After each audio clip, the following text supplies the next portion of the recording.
Hello everyone, welcome to study with Tisha. तो आज हम सी एन जो सेमेस्टर 5 वालों को आता है उसमें चैप्टर 4 में हम लोग लेक्चर 5 देखेंगे। लेक्चर 4 तक आपने आई होप कि सब कुछ देख लिया होगा, उसके बाद ही ये वीडियो पे आना, ठीक है। So now internet control message protocol ICMP वो क्या है? इंटरनेट कंट्रोल मैसेज प्रोटोकॉल यानी कि कुछ कंट्रोल करने की बात है, वो हमें थोड़ी बहुत लग रही है। तो when something unexpected occurs the event is reported by the ICMP, यानी कि मैं लैपटॉप मेरा चला रही हूँ पर कुछ अनएक्सपेक्टेड कुछ आया जो मुझे पता नहीं था कि वो आएगा, बट वो कुछ आया है, ठीक है। तो मेरा लैपटॉप क्या करेगा, ICMP को रिपोर्ट करेगा कि भाई ये कुछ अनएक्सपेक्टेड कुछ आ गया है, which is also use to test the internet. About a dozen types of ICMP message are defined. The most important are listed below.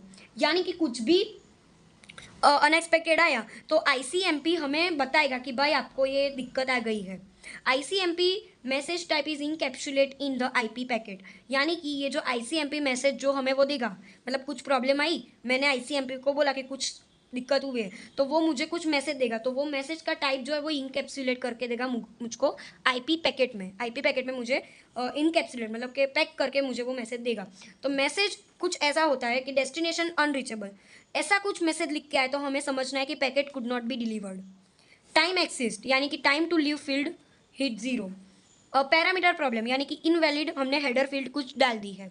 या फिर सोर्स क्विंच यानी कि चौक पैकेट। रीडायरेक्ट यानी कि टेक और राउटर अबाउट जियोग्राफिक्स। इको यानी कि ask a machine if it is alive with time. फिर आता है echo reply, yes I am allow. ये सारी चीज़ें मतलब इको रिप्लाई मैसेज में आए तो उसका मीनिंग ये होता है। फिर टाइम स्टैम्प रिक्वेस्ट, तो same as echo request but with time, ठीक है। तो ये मैसेज का टाइप ऐसा हो तो हमें समझना है कि वो ये बोलना चाह रहे हैं, ठीक है। सो कोई भी दिक्कत आए तो वो हमें ये मैसेज बता के हमें इन्फॉर्म कर देता है कि आपकी आपकी ये दिक्कत है। टाइम स्टैम्प रिप्लाई यानी कि same as echo reply but with time stamp, ठीक है। अभी देखो IPv6, IPv6 जो है वो 128 बिट का है, बट अभी हम क्या पढ़ रहे हैं, ये वाला जो है वो IPv6 का हम ये डायग्राम देखेंगे कि ये क्या होता है। देखो ये एग्जाम में पूछते हैं कि IPv6 का डायग्राम ड्रॉ करो या फिर IPv4 और IPv6 का आप डिफरेंसेस बताओ, ठीक है। सो अभी आपको इसमें क्या करना है, IPv6 है, ठीक है। IPv6 कितने बिट का था, 128 बिट का था। IPv6 जो है 128 बिट का था, IPv4 है वो 32 बिट का है, ठीक है। सो नाउ हम क्या करेंगे, IPv6 ड्रॉ करना है। सो उसमें तो ये IPv6 का हम देखते हैं। तो पहले आपको याद क्या रखना है कि IPv6 जो है वो 128 बिट का है। तो आपको क्या करना है, पहले तो यहाँ पे नीचे लिख देना है लास्ट में कि डेटा, ठीक है।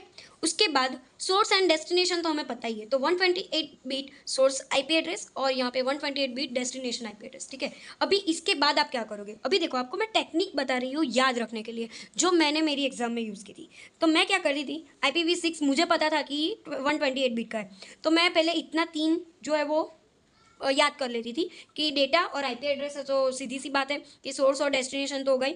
अभी सोर्स में आप देखो तो इधर O है, तो मैं O से ये वाला याद रखती थी कि ये भी O है और ये भी O है, ठीक है। सो मैं क्या करती थी कि ये 2-3 बार देख लेती थी और उसके बाद याद रखने की कोशिश करती थी कि ये सोर्स है, O है, तो उसके ऊपर हमें O लिखना है, यानी कि O यानी कि होप लिमिट, ठीक है। और उसके ऊपर भी हमें O लिखना है, तो O हो गया, क्योंकि हमें ये दोनों इजीली याद रह जाते हैं कि डेस्टिनेशन और सोर्स, ठीक है। अभी ये O है तो यहाँ पे भी O यानी कि होप लिमिट, ठीक है। फिर उसके ऊपर भी O, ठीक है। फ्लो, ये सारी चीज़ें लिख दी, ठीक है। अभी यार नेक्स्ट क्या लिखेंगे, ये आपको क्वेश्चन करना है कि चलो ये तो हमें याद रह गया कि O, ठीक है। अभी नेक्स्ट क्या लिखे, तो नेक्स्ट हेडर।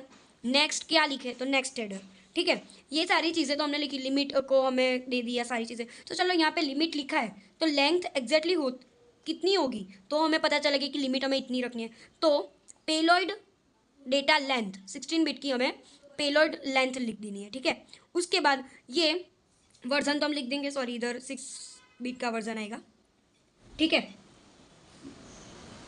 तो यहाँ पे 6 बिट का वर्जन आएगा और उसके बाजू में प्रायोरिटी, बस इतना ही हमें याद रखना है। ये IPv6 के लिए डेटा, डेस्टिनेशन और सोर्स IP एड्रेस जो 128 बिट का होता है। यहाँ पे O है तो O होप लिमिट और फ्लो लेबल। ठीक है, अभी इतना तो लिख दिया, अभी नेक्स्ट क्या आएगा, तो नेक्स्ट हेडर, उसकी लेंथ कितनी होगी जिसके हमें बारे में बात कर रहे हैं कि इतनी लिमिट होनी चाहिए, तो उसकी लेंथ लिख देंगे। ठीक है, तो ये हो जाएगा हमारा IPv6। ठीक है, अभी ये देखते हैं IPv4 में क्या आता है, 32 बिट आता है, इसमें IPv6 में 128 बिट आता है, जो हमने ऑलरेडी देख लिया। Fragmentation is done by sender और फॉरवर्डिंग राउटर्स। ठीक है, इसमें फ्रेगमेंटेशन जो है वो सेंडर और फॉरवर्डिंग राउटर्स दोनों ही डन करेंगे। इसमें सिर्फ सेंडर ही फ्रेगमेंटेशन को देखेगा।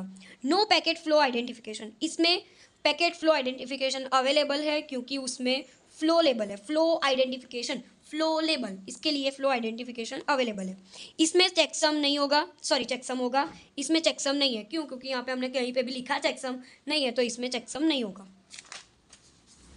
Options fields are available in header, यहाँ पे हेडर में ऑप्शन फील्ड्स होती है, यहाँ पे ऑप्शन फील्ड्स नहीं होती। Address resolution protocol is available, ARP यहाँ पे अवेलेबल होता है, यहाँ पे रिप्लेस किया गया होता है। ब्रॉडकास्ट मैसेज आर अवेलेबल, यहाँ पे broadcast message not available. Static IP address और DHCP is required to configure IP address, यहाँ पे DHCP अवेलेबल होता है IP एड्रेस को स्टैटिक बनाने के लिए, और यहाँ पे ऑटो कॉन्फ़िगरेशन होता है, मतलब कि खुद से ही वो IP एड्रेस बन जाएगा। ठीक है, सो ये होता है हमारा IPv4 और IPv6। अभी मैं IPv4 के बारे में बात करूँगी, जो मैंने अभी ड्रॉ नहीं किया है, बट मैं आपको ऑनलाइन बता देती हूँ कि IPv4 क्या होता है। वो मैं नेक्स्ट लेक्चर में आपको IPv4 का थोड़ा डेमो दे दूँगी कि क्या है क्या नहीं, उसके बाद हम नेक्स्ट लेक्चर पे जाते हैं। चलो, ये छोटा सा टॉपिक है, सो मैं इसको कंप्लीट कर देती हूँ, उसके बाद IPv4 का मैं अलग से एक वीडियो बना देती हूँ। ठीक है, उसके बाद ये चैप्टर अभी खत्म हो जाएगा। ठीक है, so now broadcast and multicast routing. ठीक है, ब्रॉडकास्ट और मल्टीकास्ट राउटिंग क्या है।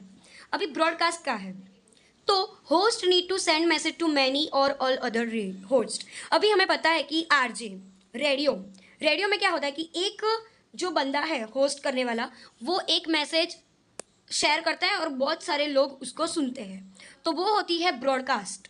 जो हम बोलते हैं ना ब्रॉडकास्ट पे गए थे, ये सारी चीज़ें, तो होस्ट जो होता है वो सेंड करता है मैसेज और बहुत सारे लोग सुनते हैं। For an example, live radio programs जो मैंने बोला था, और सर्विस डिस्ट्रीब्यूटिंग वेदर रिपोर्ट्स, जब भी वेदर रिपोर्ट्स आती है तो वो हमें मैसेज सेंड करता है और वो हम TV से देखते हैं। स्टॉक मार्केट अपडेट्स, ये सारी चीज़ें भी क्या होती है, सेंड करता है और बहुत सारे लोग उसको देखते हैं। In short, sending a packet to all destinations simultaneously is called a broadcasting, यानी कि एक पैकेट को सारे डेस्टिनेशन तक पहुंचाना। ठीक है, first broadcasting method that simply send a distinct packet to each destination, यानी कि ये जो पैकेट है उसको सारे डेस्टिनेशन तक पहुंचाना। ठीक है, ये बहुत ही ईजी है, आपको ये एग्जाम में कई बार पूछ लेते हैं, तो ये आपको ये थियोरी आपको लिखनी है। So it waste of bandwidth, but it also requires the source to have a complete list of all destination.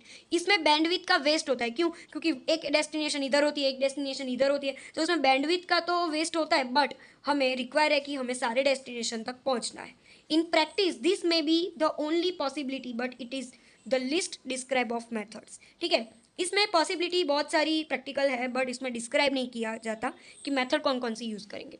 When a packet arrive at a router, the router check all the destination, मतलब जब भी मैंने message दिया कि ये मुझे forward करना है, तो वो देखेगा कि कौन कौन सी डेस्टिनेशन है, कौन कौन से आउटपुट लाइन बनेंगे जिसकी हमें ज़रूरत पड़ेगी, वो सारी चीज़ें वो चेक करेगा।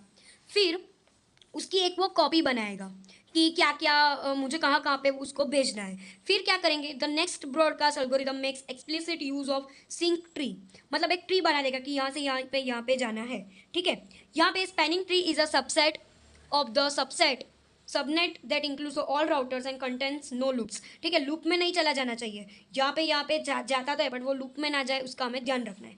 If each router knows which of its lines belong the spanning tree, it can copy an incoming broadcast packet onto all the spanning tree lines except the one it arrived on। यानी कि इसमें क्या बोलना चाह रहा है कि spanning tree loop में नहीं चलना चाहिए, ये सिर्फ मतलब क्या होना चाहिए कि ये मैंने मैसेज भेजा तो ये यहाँ से यहाँ बस डेस्टिनेशन तक शेयर होना चाहिए, कहीं पे भी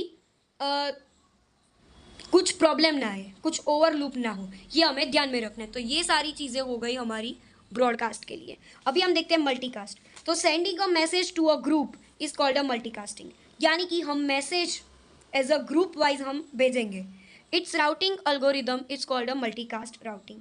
multicasting requires a group management. इसमें क्या होता है, मल्टीकास्टिंग में हमें ग्रुप मैनेजमेंट की ज़रूरत पड़ेगी, उसको हमें ग्रुप को क्रिएट भी करना होगा, डिस्ट्रॉय भी करना होगा। And allow process to join and leave groups, ठीक है। To do multicast routing each router computer is spanning tree covering all other routers, ठीक है। हम फिगर ए में देखने जाए तो ये एक ग्रुप है 1 2 का, ये 1 2 1 2 1 2 2 1 1 1, तो ये सारी क्या हो गई हमारी मल्टीकास्टिंग, क्योंकि इसमें ग्रुप्स है। Some routers are attached to host that belong to one or both these groups are indicated in the figure, ठीक है, मतलब यहाँ पे हमको दिख गया है।